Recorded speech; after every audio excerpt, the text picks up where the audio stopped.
Hello, everyone. It's Mary Lemanski, and you are listening to the Mary Kinda Contrary podcast. And I am just getting set up and started here on Facebook Live. This podcast will later be distributed on all the networks that you find podcasts and listen to them. The episode from yesterday is up. Episode 6. This will be episode 7. And there will be another episode either late tonight or early tomorrow, where I will talk about what I've been through for the past 3 years with being the target of domestic terrorists. But for this episode, episode 7, we are going to be talking about the civil and human rights rollbacks from the Trump administration from his last year in office, 2020 into 2021. And if you are interested, and this is the first time you are tuning into this podcast, there are 3 other episodes chock full of everything that he did the first 3 years he was in office. And and check out my other podcast. They've all been kind of politically bent, but I'm hoping after tomorrow that I can talk about other things besides politics, because I love arts and culture and stuff like that, and I do like to stay active about aware of what's going on politically. But really, I like the days when I didn't really have to worry so much about our freedoms and our civil rights and human rights being violated by our government. Currently, they are not, but I fear what another Trump administration would do. So, these next few episodes, I won't be doing my usual introductory music, because I just want to get down to business and talk about this stuff, because tomorrow's the day. So anyway, on January 3rd, 2020, let's get right into it. By the way, I'm getting all of this information from the Leadership Conference of Civil and Human Rights. You too can look it up. If you go to civilrights.org/Trump or dash rollbacks / and that would, I'm sorry, that's it. So that's civilrights.org/Trump dash rollbacks, and then you'll be able to read it for yourself. All right. So that's the Leadership Conference on Civil and Human Rights. This is on their website, and I'm just commenting on my thoughts on these things. And I'm not a lawyer or anything. I'm sure a lawyer would have a lot more to say than I would. So anyway, this is just, I've had law classes, but I'm not a lawyer. But just reading it, just reading these words these are my reactions to them. Okay. So this is 2020. This is the last year into 2021, because he was, president for 20 days, basically 19 days, into 21.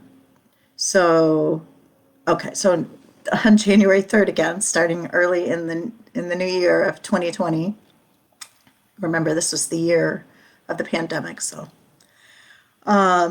on January 3rd, the Trump administration filed a brief in June Medical Services versus GEE, GEE, urging the court to allow a Louisiana abortion access law to go into effect. The civil rights community filed briefs urging the court to strike down the restrictive law, highlighting the law's impact on Black women. Starting off the year attacking Black women. Okay. On January 7th, the Department of Housing and Urban Development issued a proposal that would gut the agency's 2015 affirmatively furthering fair housing rule, The Department of Housing and Urban Development's proposal would leave people of color, women, and other protected communities already harmed by unfair and unequal housing policies at a further disadvantage. So, attacking the poor again. This is a regular theme in the past, 3 episodes, including this one, 4th episode.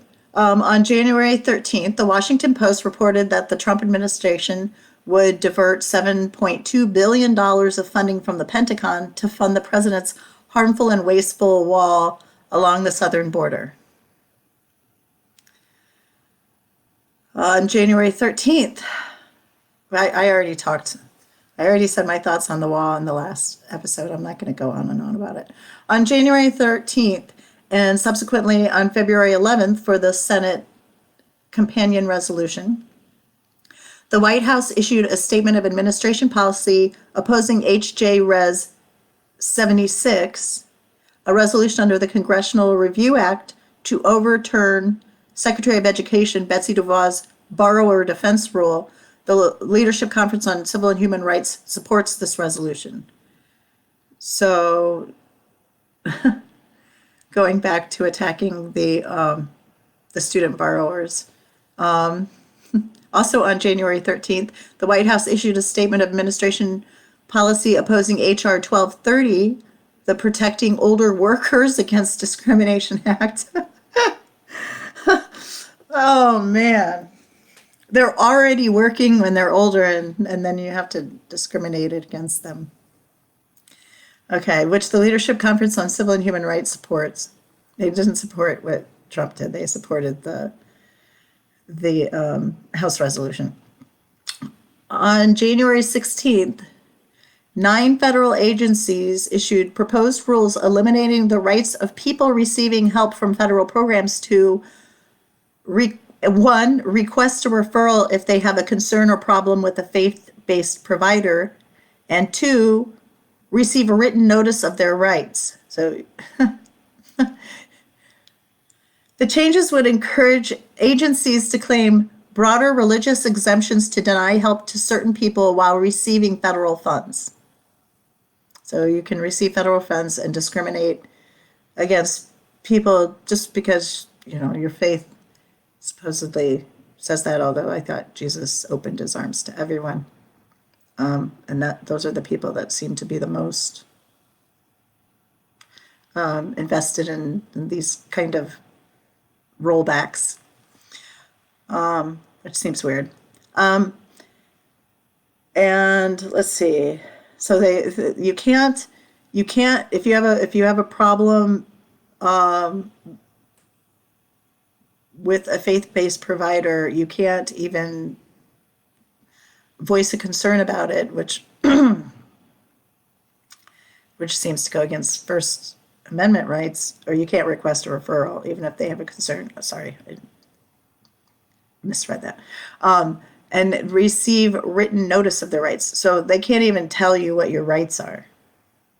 The federal government can't even tell you what your rights are. This is very concerning. Well, when your rights change from state to state, how can they really tell you what your rights are? I mean, if you're a woman, your rights change from state to state. Your rights aren't the same in all the states. On January 23rd, the Department of State announced a new regulation aimed at denying pregnant people, speaking of women, pregnant people visas to prevent them from traveling to the United States. The regulation represents an attack against pregnant people living in countries without access to the visa waiver program and immigrant women, particularly those of color and with low incomes. Again, attacking people of color and the poor. This is a regular theme. On January 30th, the Centers for Medicare and Medicaid Services released block grant guidance to allow states to cap Medicaid spending, essentially putting forward the notion that we should ration health care for the most vulnerable people in our nation. On January 31st, the Trump administration announced an expansion of its Muslim ban, which will expand restrictions on additional countries, including Myanmar, also known as Burma. I'm sorry if I if I butcher the names of these countries.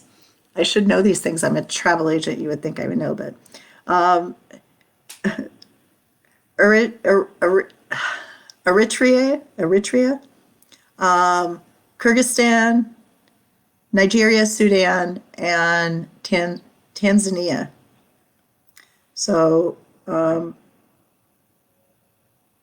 again, banning people from predominantly Muslim countries from coming into our country. On February 5th, the White House issued a statement of administration policy opposing House Resolution 2474, the Protecting the Right to Organize Act. They don't want you organizing against your government. The Trump administration doesn't want you organizing against your government. Or, organizing to protest or, march. On February 5th, so they issued a statement opposing the Protecting the Rights to Organize Act, which the Leadership Conference on Civil and Human Rights supports. On February 10th, the Trump administration released its fiscal year 2021 budget proposal, which included $1 trillion in cuts to Medicaid and the Affordable Care Act over 10 years, cuts to SNAP by $182 billion over 10 years, cuts assistance for some people with disabilities through Social Security disability insurance and supplemental security income, and reduces the temporary assistance for needy families program by $21 billion over 10 years, among other drastic cuts. Going after the poor again, and healthcare, Social Security. On February 13th, the Department of Housing and Urban Development proposed to amend the Equal Participation of Faith-Based Organizations rule that removes safeguards to prevent discrimination. Why are we preventing safeguards to discrimination? We're the United States of America. We're the melting pot. We're all of these high ideals of everybody coming together and building a nation. You can't do that if you're discriminating against people. On February 14th, Valentine's Day, the Trump administration announced the deployment of law enforcement tactical units from the southern border as part of an arrest operation in sanctuary cities across the country. This includes the deployment of members of the elite tactical unit known as BORTAC, which acts as a border patrol SWAT team. So he removed them from the southern border to arrest people in sanctuary cities?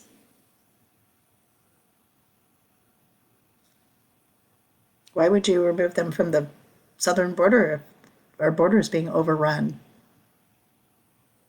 It's not good military strategy.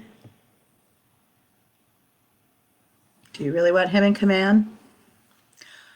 On February 20th, the White House published a memo dated January 29th, signed by Trump, that granted Secretary of Defense Mark Esper the authority to ignore the collective bargaining rights of civilian employees working for the Department of Defense.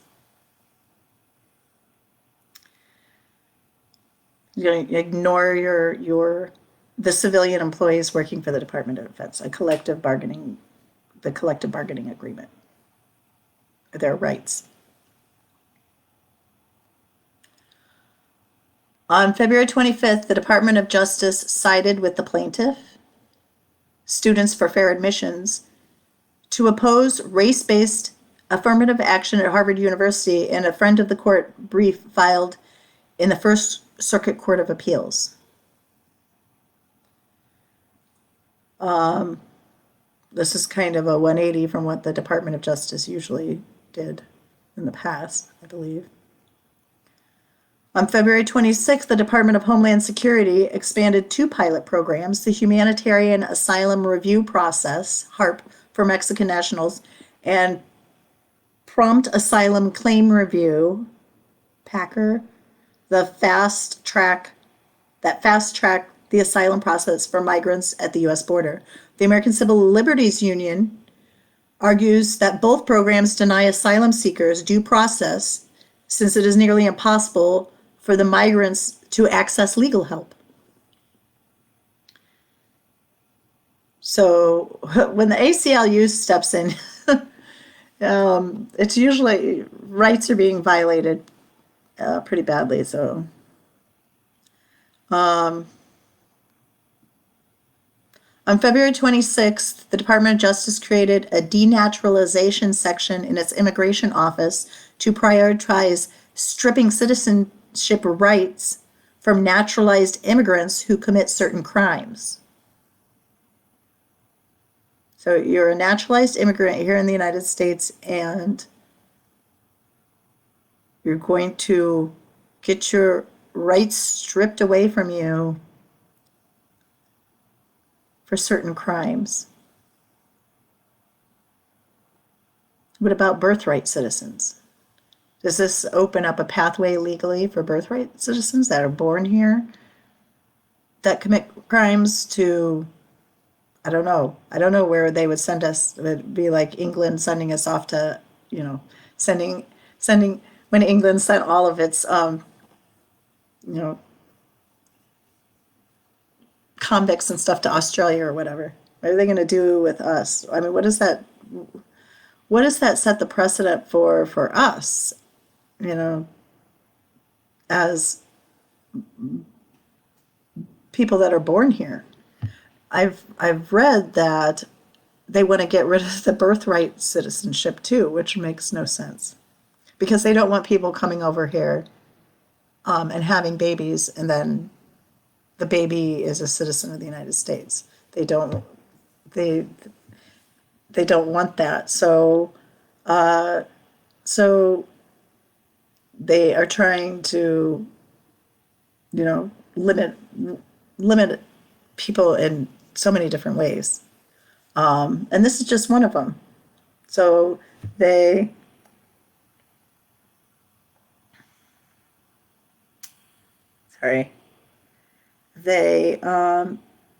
I just hit something in my notes. My notes went flying away. So in this case, they created a new section in the immigration office called the denaturalization section, and its main priority is to strip citizenship rights from naturalized immigrants who commit certain crimes. Think about what that precedent sets for us that are born here. On February 27th, the Department of Justice filed a statement of interest in support of a Kentucky wedding photographer who is challenging a city ordinance banning businesses from discriminating against gay customers. The photographer, Chelsea Nelson, refused to photograph same-sex weddings due to her religious beliefs. So here's one thing. Businesses have always been able to refuse customers for whatever reason they want. And the Supreme Court deciding that that people can choose not to serve people who are gay is just it's bringing to light that business is bigotry, but at the same time, any business can refuse service to anybody for any reason. That was what I was told way early in my career, and so that's just a business rule. But should we be discriminating against people for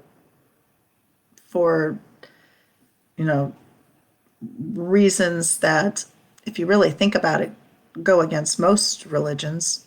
You shouldn't You should love your neighbor. You shouldn't discriminate against them. So I don't know. It, this is where there's a fine line between the legal and the moral part of it. Would I discriminate? Would I discriminate against if I had a if I had an ultra conservative customer come in and want to work with me, do you think I would turn them down? Probably. Probably. I've said so in my other social media page that I would not. I don't want their money. I don't want to work with somebody like that. They'd have different morals than me.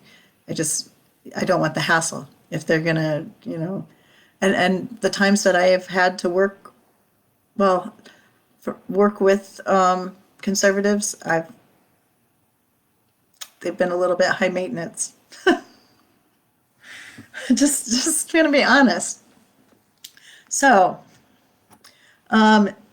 anyway, onward.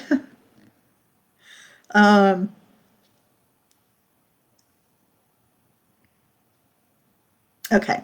On February 27th, the Department of Justice filed a statement of interest in support of I just read that. Okay. On February 28th, the Department of Justice the Department of Justice is busy. 26th, 27th, 28th, March 6th. Yeah. Okay. February 28th. The Department of Justice proposed regulations increasing fees for immigrants and requiring asylum seekers to pay a $50 fee to have their cases heard in court. So these people are already poor, and you're going to increase their fees. They're already coming here because they're seeking asylum, and you're increasing their fees. Fees for permanent residence permits would increase by $990 to a total of $2,750, and the cost for naturalization of new citizens would increase by $445 to $1,170. It's crazy. On March 6th, the Department of Justice issued a rule saying that DNA data samples from migrants taken into federal custody after trying to cross the U.S. border can be stored and shared among federal agencies. I'm telling you, if they can do it to the migrants that come over, they can do it to us. Do you want to give your DNA to the government and have it shared among the agencies? I'm just saying, the legal precedent's there for them to do this. It's there, and we allowed them to do this. We elected them, and thank God we have a chance to not elect them again. On March 10th, the White House issued a statement of administration policy opposing House Resolution 2486, the National Origin-Based Anti-Discrimination of Non-Immigrants Act, which the Leadership Conference of Civil and Human Rights supports. I see during this time, like, the Democrats, people putting forth these House resolutions, they really drove home what the point of the bill was. The National Origin-Based Anti-Discrimination for Non-Immigrants Act. No, it's literally spells no ban. I wish they would be that succinct and straightforward with their marketing of their candidates. You know what I'm saying? Never mind. On March 17th, the Department of Labor's Office of Federal Contract Compliance Programs announced a decision to temporarily exempt and waive certain affirmative action requirements connected to federal contracts for coronavirus relief. So we're into we're into the pandemic now, March 17th. So they're temporarily exempting and waiving certain affirmative action requirements connected to federal contracts for coronavirus relief. How convenient.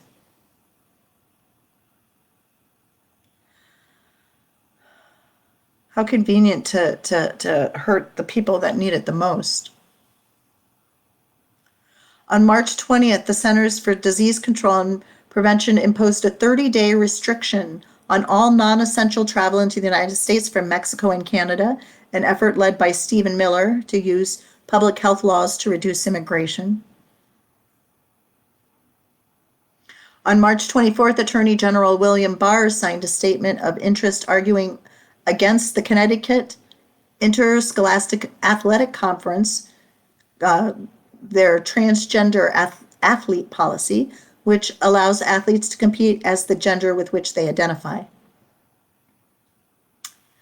So we're back to attacking transgender people. It's transgender people, poor people, people of color, women.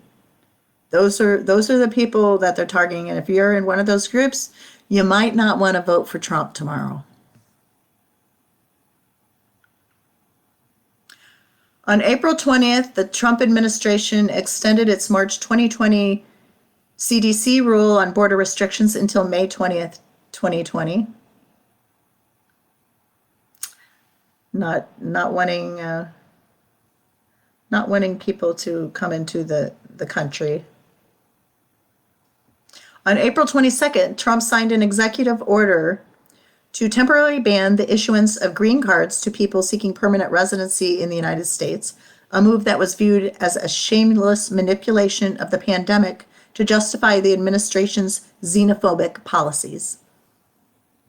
On April 30th, the Department of Education issued guidance flouting congressional intent under the CARES Act that directs school districts to share millions of dollars designated for low-income students with wealthy private schools.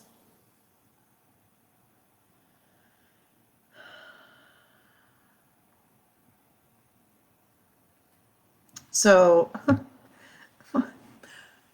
why do the rich private schools need money from the low-income students?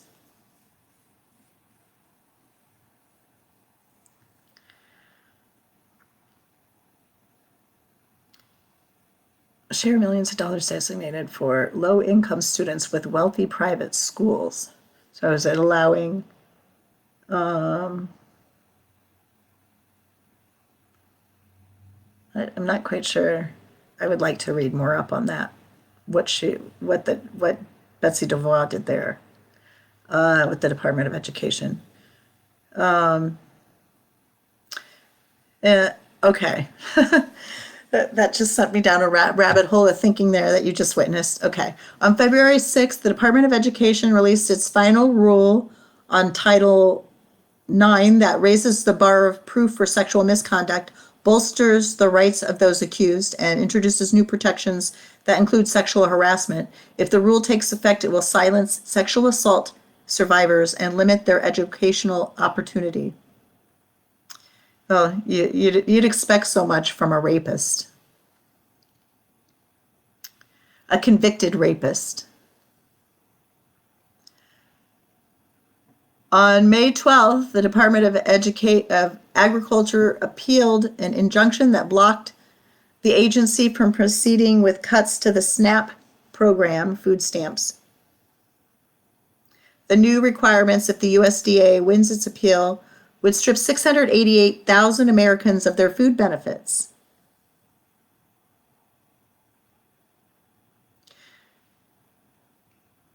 Attacking the poor again. On May 12th, the Department of Health and Human Services eliminated sexual orientation and gender identity and tribal data collection in the adoption and foster care and analysis and reporting system, which collects case-level information on all children in foster care and those who have been adopted with Title IV-E agency involvement.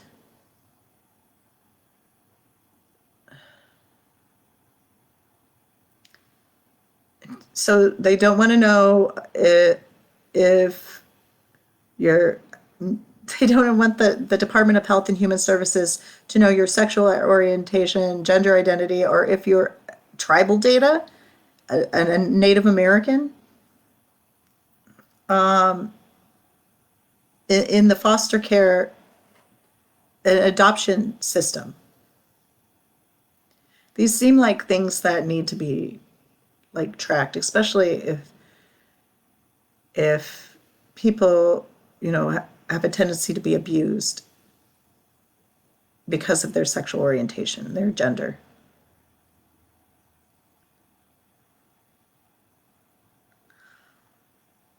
On May 14th, the White House issued a statement of administration policy opposing House Resolution 6800, the Health and Economic Recovery Omnibus Emergency Solutions, or HEROES Act, which the Leadership Conference on Civil and Human Rights supports.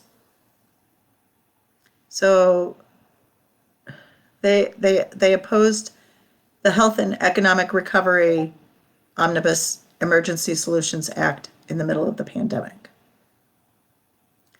On May 15th, the Department of Education's Office of Civil Rights sent a letter of impending enforcement action to the Connecticut Interscholastic Athletic Conference and 6 school districts, declaring that Title IX requires schools to ban transgender students from competing in school sports based on their gender identity and threatening to withhold funding from Connecticut schools if they do not comply.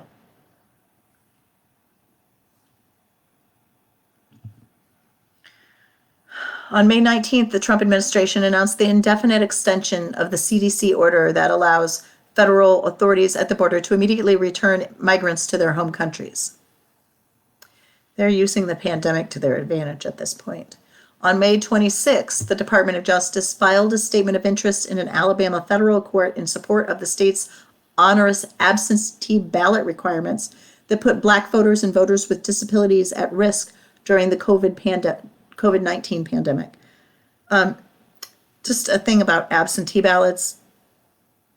They've been used for decades, maybe centuries, but they've definitely been used for decades. And our troops overseas vote by mail. I don't understand what the problem is.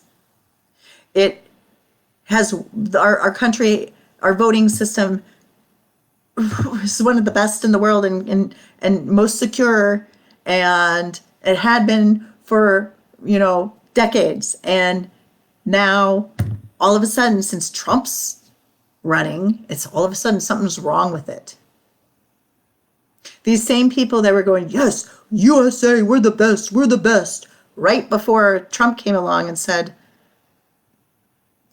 make America great again, we're already great.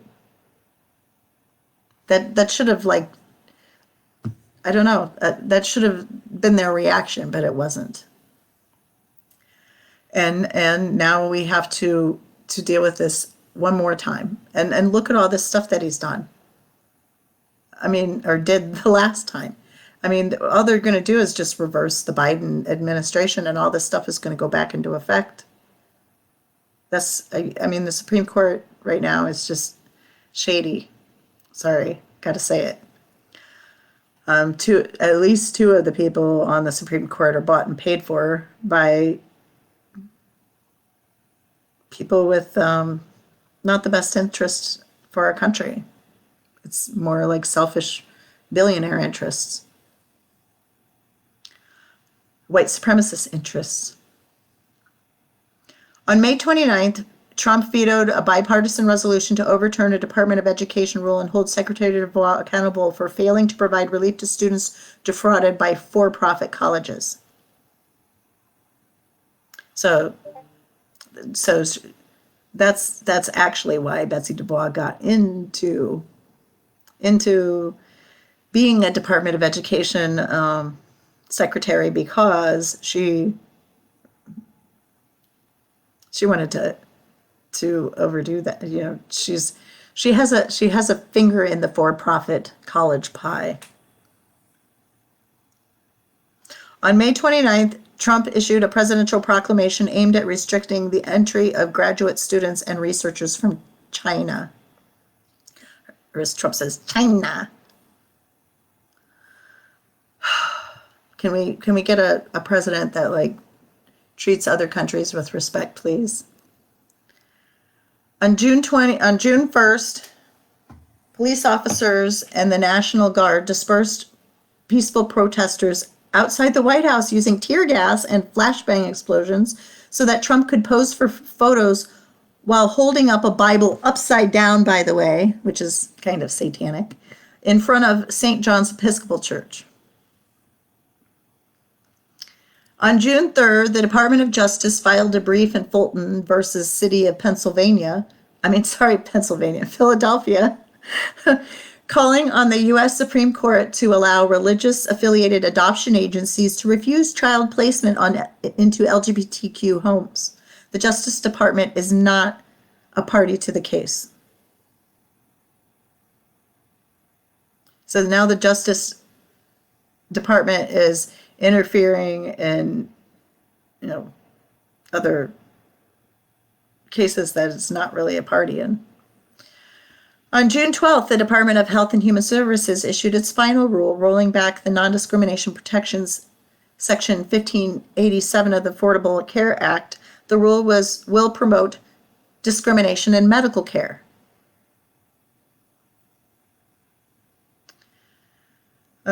So take care of the sick unless, this or that or the other. On June 14th, the Washington Post reported that the Department of Housing and Urban Development will propose a rule that will roll back Obama-era guidance requiring single-sex homeless shelters to accept transgender people. So they're already thrown out of their homes. They're living on the street homeless. They've been discriminated against. They can't get housing of any kind.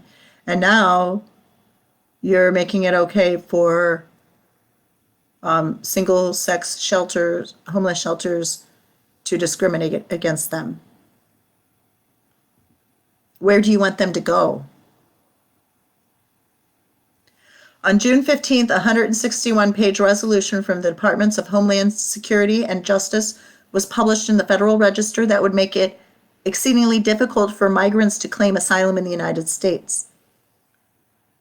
Like I said yesterday, Jesus was a refugee. All these Christians hating on people crossing the border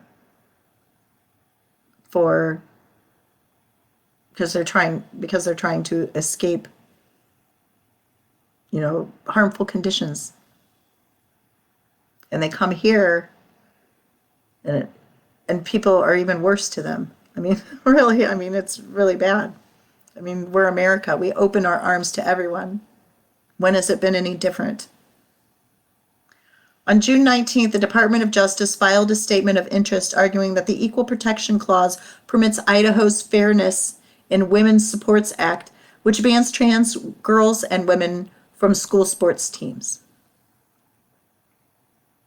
On June 22nd, Trump issued a proclamation to expand and extend his April 22nd order that suspends some immigration from outside the United States. The new proclamation extends the initial green card ban in the April proclamation until December 31st, 2020, and includes additional significant restrictions on several categories of temporary guest worker visas. So people can't even come over to guest work, but this is also during the pandemic. So they're using the pandemic to keep immigration at bay, basically. Even people that are just temporary guest workers, which we need for a lot of the farming, the meat industry. We need temporary workers to come and work these jobs because Americans don't want to do them. And not having people to come in and work at these places probably actually drove up prices because then they couldn't have the output that they would have had too. So I wonder who that helps. On June 24th, the White House issued a statement of administration policy opposing House Resolution 51, the Washington, D.C. Admission Act, which the Leadership Conference on Civil and Human Rights supports. On June 24th, the White House issued a statement of administration opposing House Resolution 7120, the George Floyd Justice and Policing Act, which the Leadership Conference on Civil and Human Rights supports.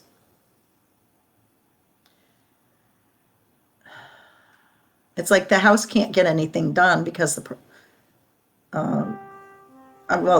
president saying he opposes it doesn't necessarily mean that it got vetoed or anything, but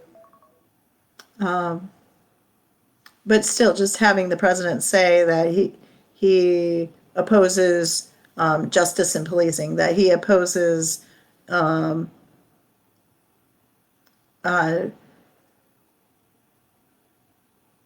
all of these different House resolutions that are meant to help people, especially during a pandemic. I mean, it's really like cruel and thoughtless. Thoughtless to the people that make this country run.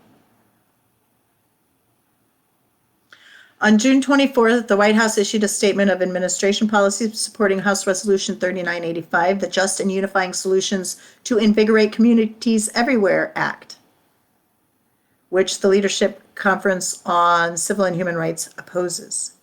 So I'm guessing this was some kind of, I would have to look this up. I'm guessing it's some kind of, if it's invigorate communities everywhere, it's probably some kind of open up too soon during the pandemic thing is my guess, but let's look it up. Let's just look it up really quickly. I'm not going to be lazy. We need to know.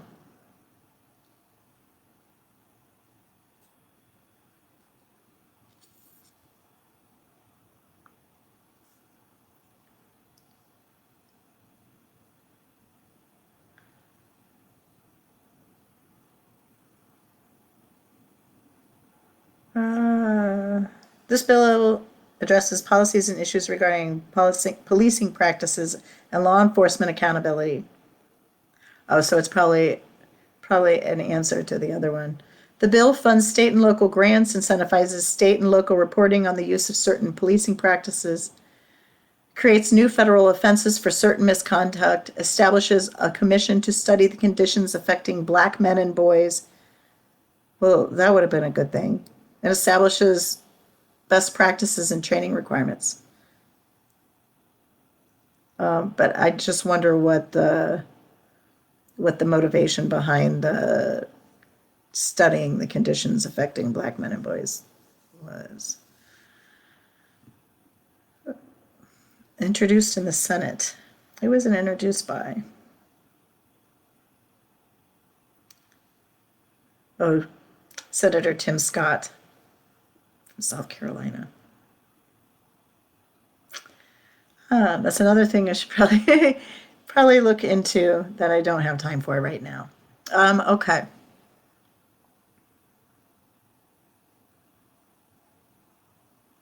Back. Okay. On June 25th, the Trump administration filed a brief with the U.S. Supreme Court arguing that the entire Affordable Care Act should be invalidated, saying the remainder of the Affordable Care Act should not be allowed to remain in effect. The brief was filed in the midst of the coronavirus pandemic.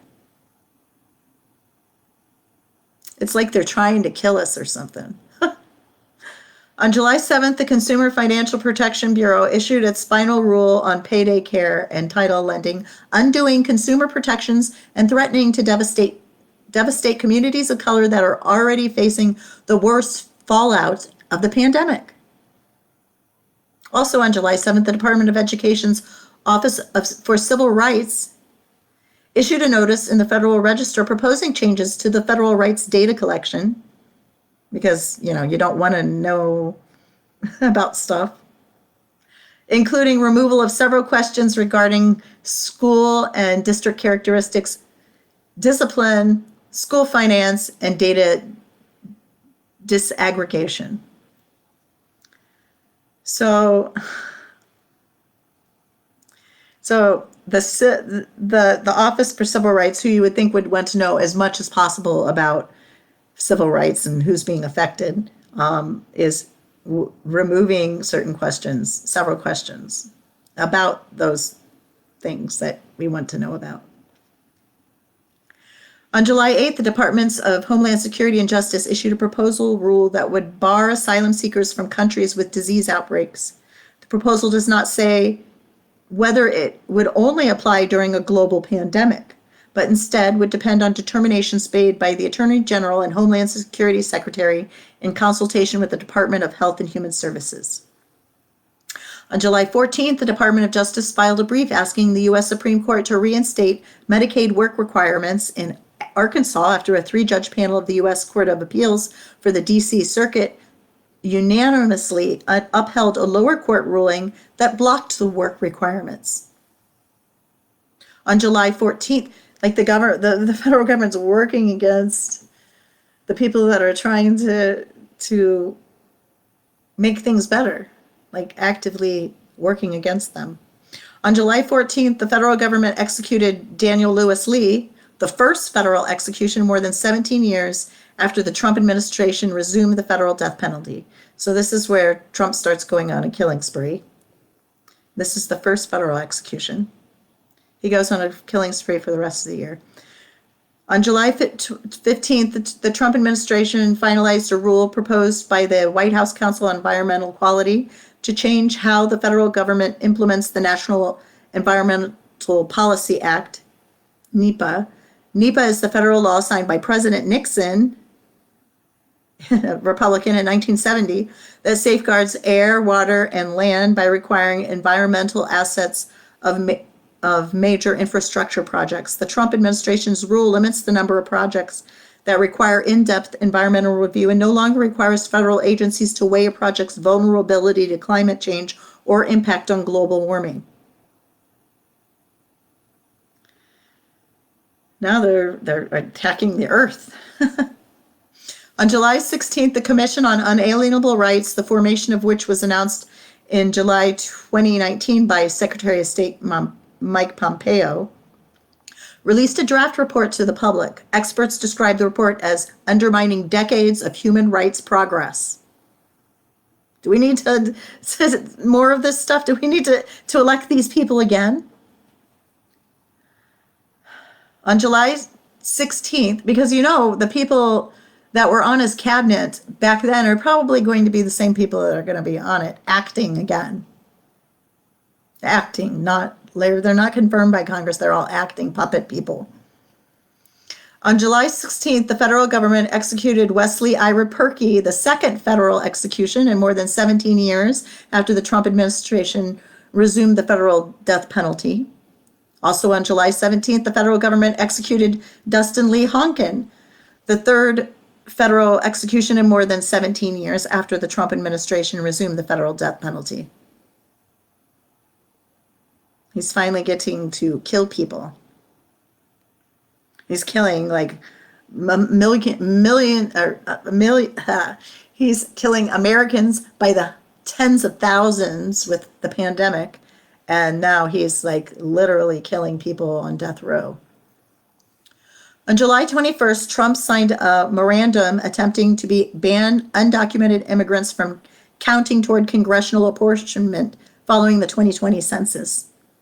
On July 23rd, Secretary Carson terminated the Obama-era affirmatively furthering fair housing rule, replacing it with a new rule called Preserving Community and Neighborhood Choice. The Obama-era rule aimed to combat segregation in housing policy. Ben Carson was a black man. You would think he would not want to have segregation in housing policy. But I don't know. That's not for me to make his decisions. On July 28th, Acting Secretary of Homeland Security Chad Wolf issued a memorandum to drastically curtail the Deferred Action for Childhood Arrivals, or DACA program, while the agency decides whether to rescind the program completely.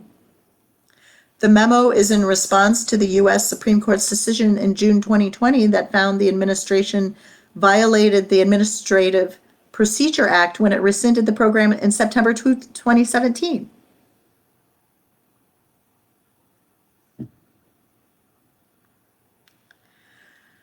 On July 30th, NPR reported that the U.S. Census Bureau would be cutting census door knocking a month short. On August 3rd, the Bureau released a statement confirming that both field data collection and self-response would be ending a month early on September 30th. They don't really want to know about America, apparently, who really makes up this country. On August 6th, Trump appointed J. Christian Adams to serve on the U.S. Commission on Civil Rights and was sworn in 1 week later. Adams, who is a member of the president's Voter Suppression Commission, was appointed to the USCCR on the 55th anniversary of the Voting Rights Act. Like a slap in the face.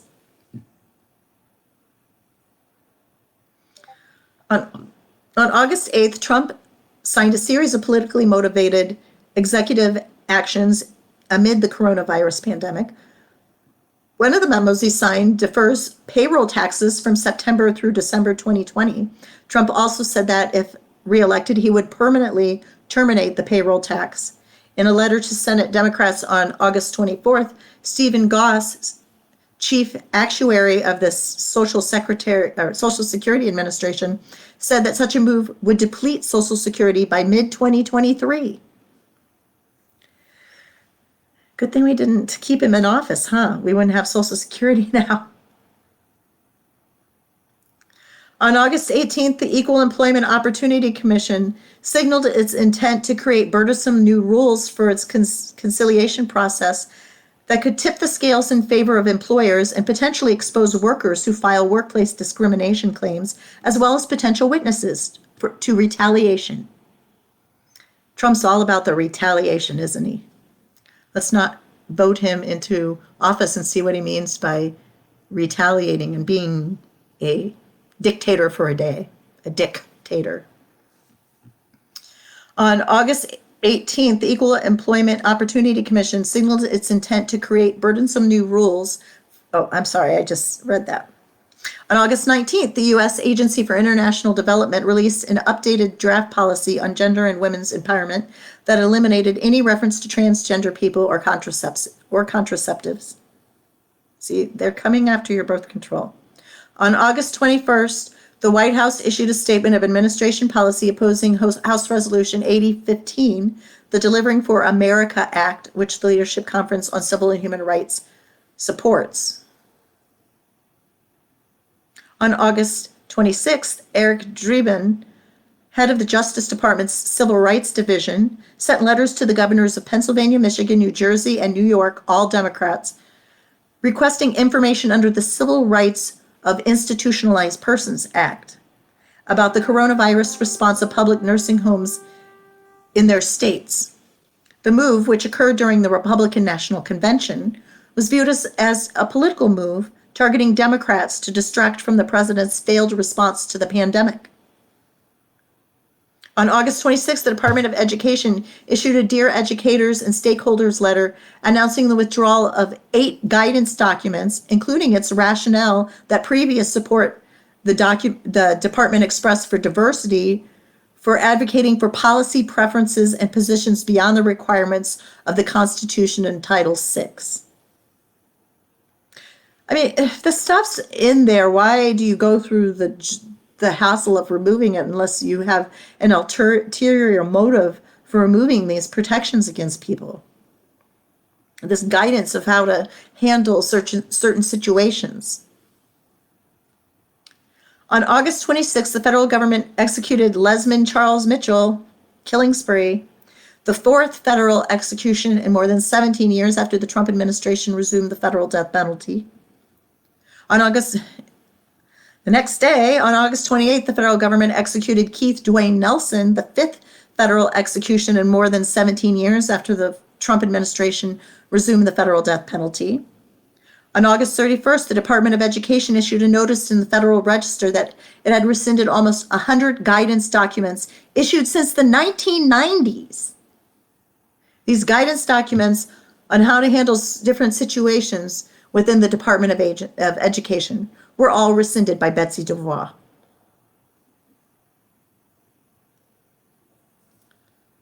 And if you wonder why the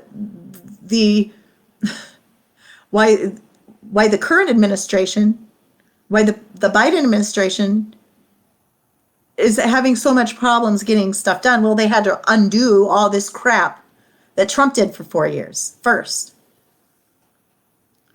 On September 2nd, Trump sent a memorandum to the Attorney General. Memorandum to the Attorney General and the Director of the Office of Management and Budget that threatened to pull federal funding from anarchist jurisdictions, quote unquote, cities that are, quote unquote, that are permanently anarchy, violence, and destruction. This was also viewed as a political move targeting cities where people are protesting police brutality and systemic racism. On September 3rd, the U.S. Equal Employment Opportunity Commission issued an opinion, later abandoning its long-standing interpretation of Section 707 of the Civil Rights Act of 1964, undoing long-standing interpretations that people have fought for decades, hundreds of years in some cases, just undoing them. On September 4th, the Department of Housing and Urban Development issued a final rule that severely weakens the disparate impact tool under the Fair Housing Act, which will make millions of people more vulnerable to housing discrimination. On September 4th, Russell Vought,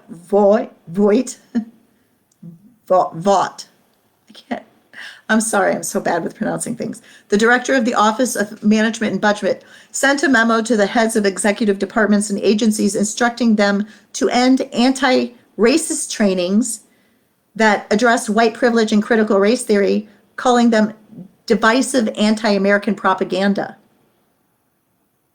On September 8th, the Department of Justice filed a brief in support of an Indiana Catholic school that was sued for firing a teacher in a same-sex marriage. Also on September 8th, a whistleblower complaint from a Department of Homeland Security official alleged that top Department of Homeland Security officials, including Chad Wolf and Ken Cuccinelli, directed analysts to downplay threats from violent white supremacy and Russian election interference.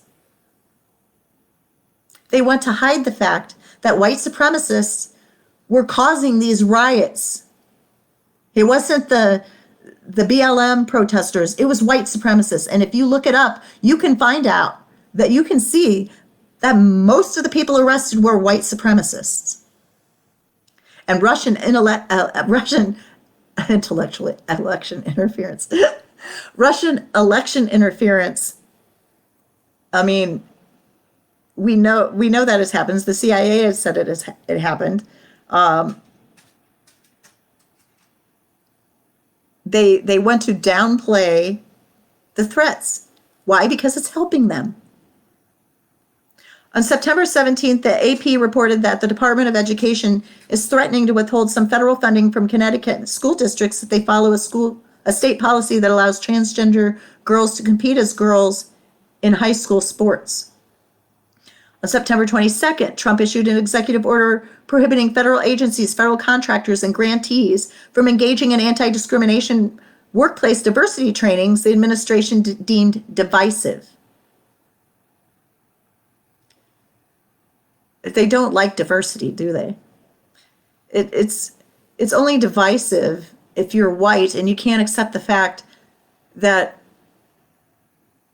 Black people and LGBTQ people, Muslims, all of us are equal.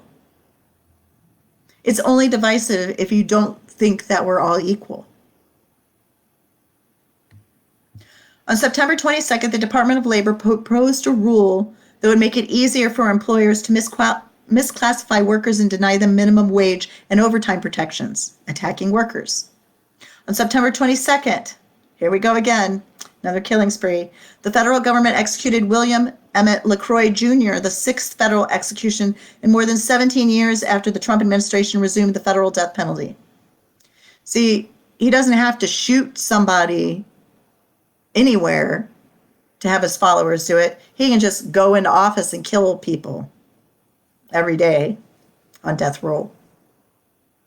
And and people will elect him president. Please don't elect him president so he can do this, please. It's very barbaric, very barbarian. On September 22nd, the Trump administration asked the U.S. Supreme Court to schedule oral arguments in a case related to Trump's July 2020 memorandum attempting to ban undocumented immigrants from counting toward congressional apportionment following the 2020 census. On September 10th, a three-judge district court had barred the administration from implementing the memo. On September 24th, the Department of Housing and Urban Development issued its final rule to gut the disparate impact tool under the Federal Housing Act, which will make it harder to challenge systemic racism by housing providers, financial institutions, and insurance companies that deprive people of the services and opportunities they need. On September 24th, the federal government executed Christopher Andre Villalba, the seventh federal execution in more than 17 years after the Trump administration resumed the federal death penalty. On September 30th, gosh, September is so busy, the State Department told Congress that it would allow only 15,000 refugees to resettle in the United States in the 2021 fiscal year, which began the following day. Wow, talk about short notice. On October 1st, the White House issued a statement of administration policy opposing House Resolution 8406, the HEROES Act, which the Leadership Conference on Civil and Human Rights supports. We talked about the HEROES Act earlier. On October 6th, Microsoft revealed that the Department of Labor's Office of Federal Contract Compliance Programs contacted the company over its commitments to increasing diversity. According to Microsoft, the Office of Federal Contract Compliance Programs has focused on whether Microsoft's commitment to double the number of Black and African American people, managers, senior individual contributors, and senior leaders in our workforce by 2025 could constitute unlawful discrimination on the basis of race, which would violate Title VII of the Civil Rights Act. The OFCCP contacted Wells Fargo for the same reason, saying that if they were to double the number of Black and African American people who are managers, senior individual contributors, and senior leaders in the company, that they would be in violation of the discrimination, would be in violation of Title VII of the Civil Rights Act.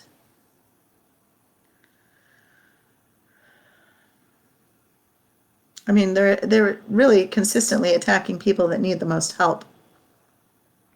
On October 7th, the Trump administration filed an emergency application with the U.S. Supreme Court in an attempt to halt the 2020 census count early. The application was filed under the Ninth Circuit after the Ninth Circuit upheld a district court's ruling that the administration could not stop the count at the end of September. So remember, they wanted to stop it early. On October 8th, the Justice Department memo suspended all diversity and inclusion training for the department's employees and managers in compliance with Trump's recent executive order banning anti-bias trainings. I mean, we want you to discriminate against people, and we don't even want you to know that you're discriminating against people. On October 21st, Trump signed an executive order that could expand his ability to hire and fire tens of thousands of federal employees. The order would allow federal agencies to reclassify certain workers, which would strip them of job protections. See, this is so he can appoint his own people. If he were to win the election in November, this would have put all his, so he would have been able to strip these people of their job protections, and put his own, people in there that do his bidding. The national president of the American Federation of Government Employees referred to the order as the most profound undermining of the civil sense of the civil service in our lifetimes. The most profound undermining of the civil service in our lifetimes during the first Trump administration. Let's not make the same mistake again. On November 1st, the Centers for Medicare and Medicaid Services and the Department of the Treasury approved Georgia's waiver request under Section 1332 of the Affordable Care Act, which allows the state to exit the federal marketplace without creating a state-based marketplace to replace it. This would endanger coverage and access to care for tens of thousands of people. On November 2nd, Trump has signed an executive order establishing the President's Advisory 1776 Commission to promote patriotic education, quote unquote. The commission, teased by Trump in remarks on September 17th, was reviewed as a political move aimed at censoring the teaching of American history and as an attack on the New York Times Pulitzer Prize-winning 1619 Project, which details the nation's history beginning with the first enslaved Africans, when the first enslaved Africans were brought to America.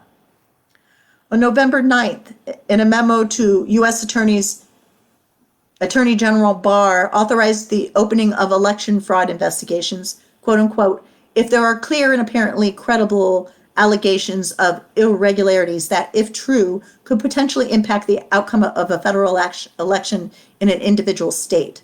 The memo, for which there was no factual basis, was viewed as an attempt to sow chaos and led to the resignation of Richard Pilger, director of the Department of Justice Criminal Division's Election Crimes Branch. On November 13th, U.S. Citizenship and Immigration Services announced a revised naturalization civics exam that will create unfair and unnecessary obstacles to lawful permanent residents pursuing U.S. citizenship.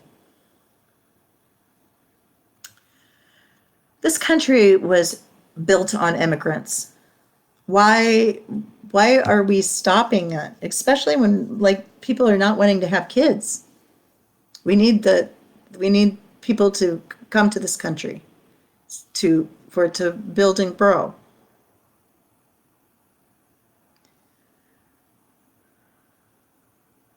On November 16th, the Social Security Administration finalized a rule that could make it more difficult for people who apply for disability benefits to appeal denials by allowing agency attorneys to hear appeals rather than impartial and independent administrative law judges.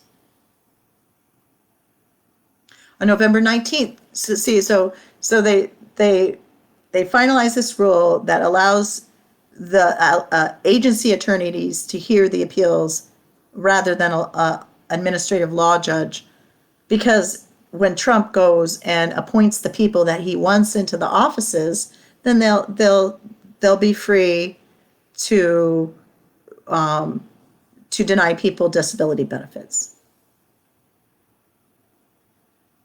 On November 19th, the federal government executed Orlando Cordia Hall, the 8th federal execution in more than 17 years after the Trump administration resumed the federal death penalty. On November 24th, CNN reported that the Justice Department's Executive Office for Immigration Review was ordering some immigrants facing deportation to file to stay in the United States, rushing the process and increasing the likelihood of deportation. The orders appeared to be signed by supervisory judges, not judges assigned to the cases. So now they're trying to make it, just putting in people just to sign off so that immigrants are deported quickly. They're not even the judges in charge of the cases. I mean, think about what these legal precedents set for the rest of us Americans. These are legal precedents, and if they use it in this case, they can use it in another case. It can apply in another case.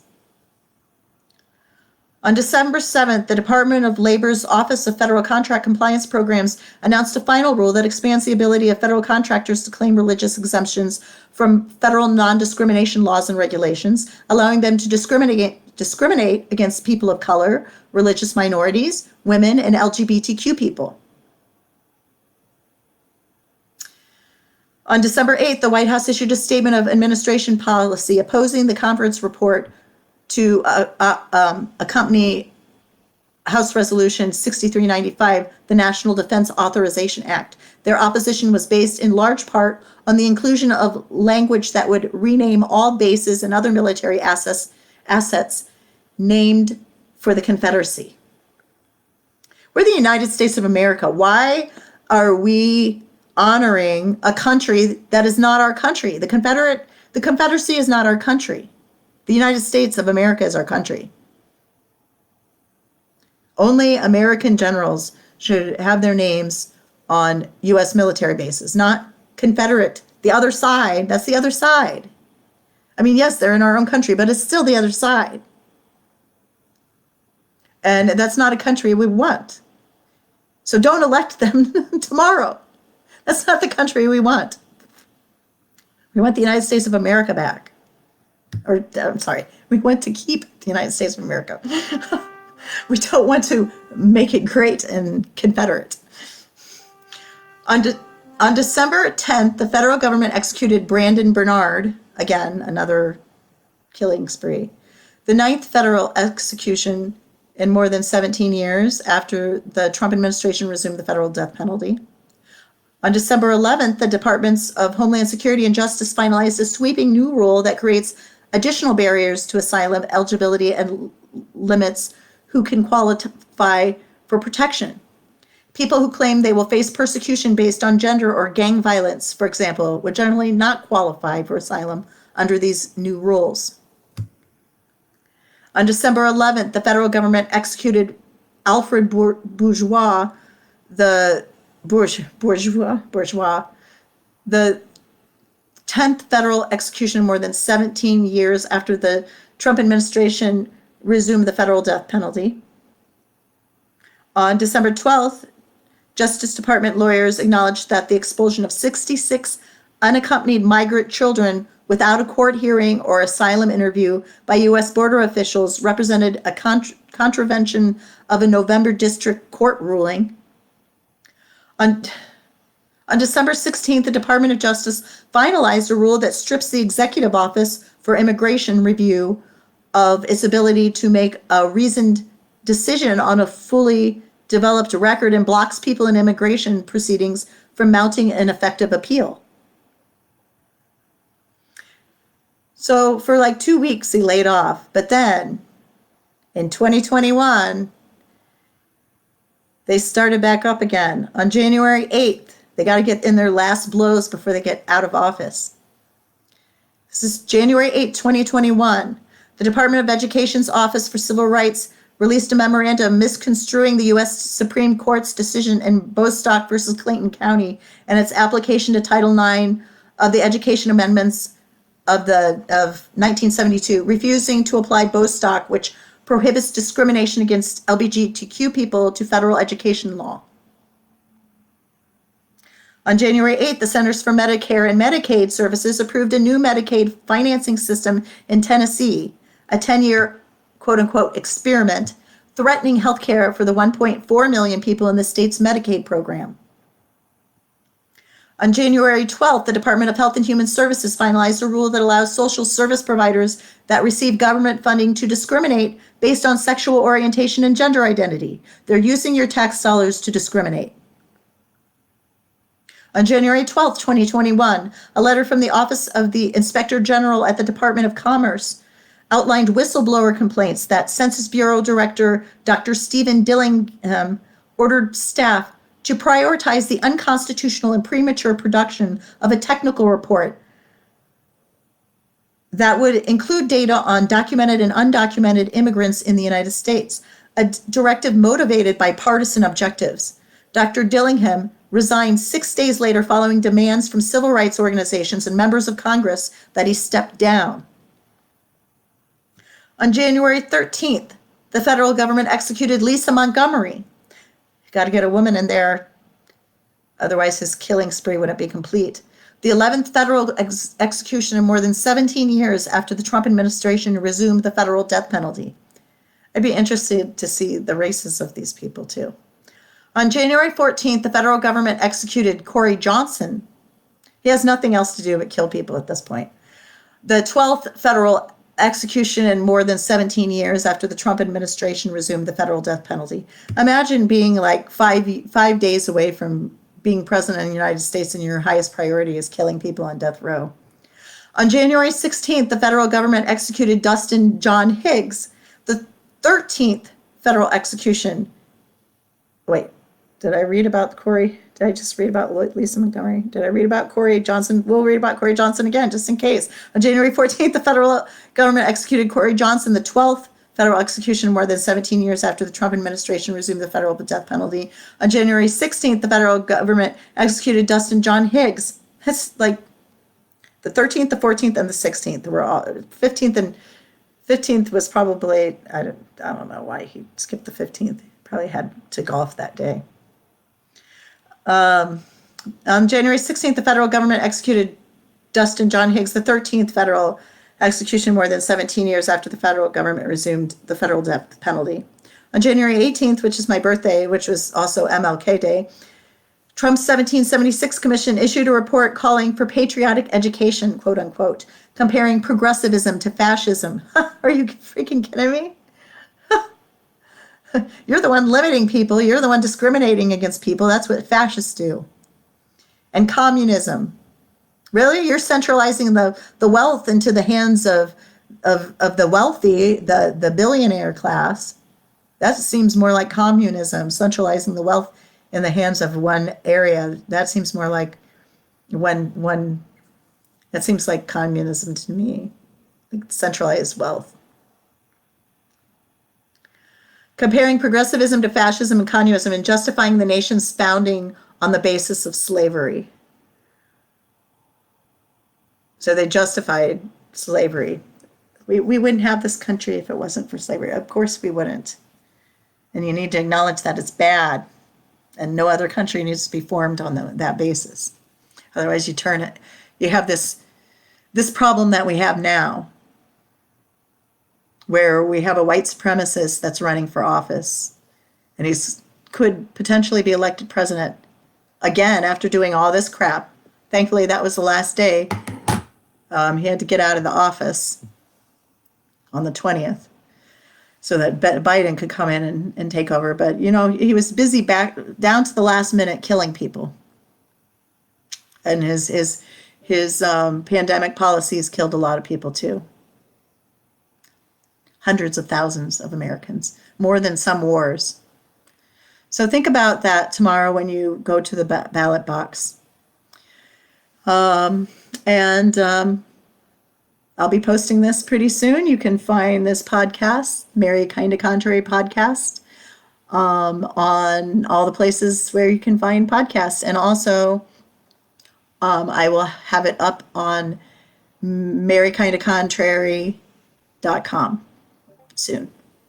So thank you so much for listening. And please vote tomorrow, no matter what party you are. I respect your right to vote. And you may see me later today or early tomorrow morning, because I'm going to lay out what has happened to me since I spoke at a school board meeting where Proud Boys were present. What has been happening to me the past 3 years. Thank you, and I'll see you guys later. Bye for now.